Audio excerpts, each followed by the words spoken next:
মানেন তাহলে এই সরকার অবৈধ। যে সরকারকে বৈধ বলেন, সংবিধান অবৈধ। কতিপয় ছাত্র নেতা যখন খুশি সেখানে যেখানে যে চাঁদাবাদি করতেছে, চাঁদাবাজ স্বৈরাচার দুর্নীতির বিরুদ্ধে যারা লড়াই করলো তারাই এখন বড় বড় চাঁদাবাজ।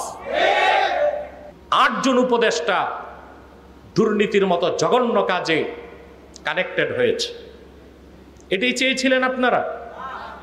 5ই আগস্ট 24-এ অভ্যুত্থানের আগে যেই রকম উন্নয়ন সমৃদ্ধি পেয়েছেন, এখন কি বাড়ছে না আগের মতো আছে না কিছু কমছে? বাংলাদেশ নামক রাষ্ট্রটার অস্তিত্বই তো বিপন্নের মুখে। এটাকে রাষ্ট্র বলবেন কি করে আপনি? অভ্যুত্থানের আগে দেশ ছিল ব্যর্থ রাষ্ট্র, অভ্যুত্থানের পরও দেশ ব্যর্থ রাষ্ট্র। তাহলে আমাদেরকে একটা রাষ্ট্র বানাতে হবে, ঠিক না? পুঁজিবাদ বা গণতন্ত্র পৃথিবীর মানুষকে উপহার দিয়েছে হিরোশিমা নাগাসাকির ট্র্যাজেডি। পুঁজিবাদ পৃথিবীর মানুষকে উপহার দিয়েছে বাগদাদের ট্র্যাজেডি, সিরিয়ার রক্তপাত, লিবিয়ার রক্তপাত, ভিয়েতনামের যুদ্ধ। পুঁজিবাদ উপহার দিয়েছে ফিলিস্তিনে 50 বছরের অধিককাল যাবত নিরস্ত্র মুসলমানদেরকে হত্যা করার বৈধতা দিয়েছে পুঁজিবাদ।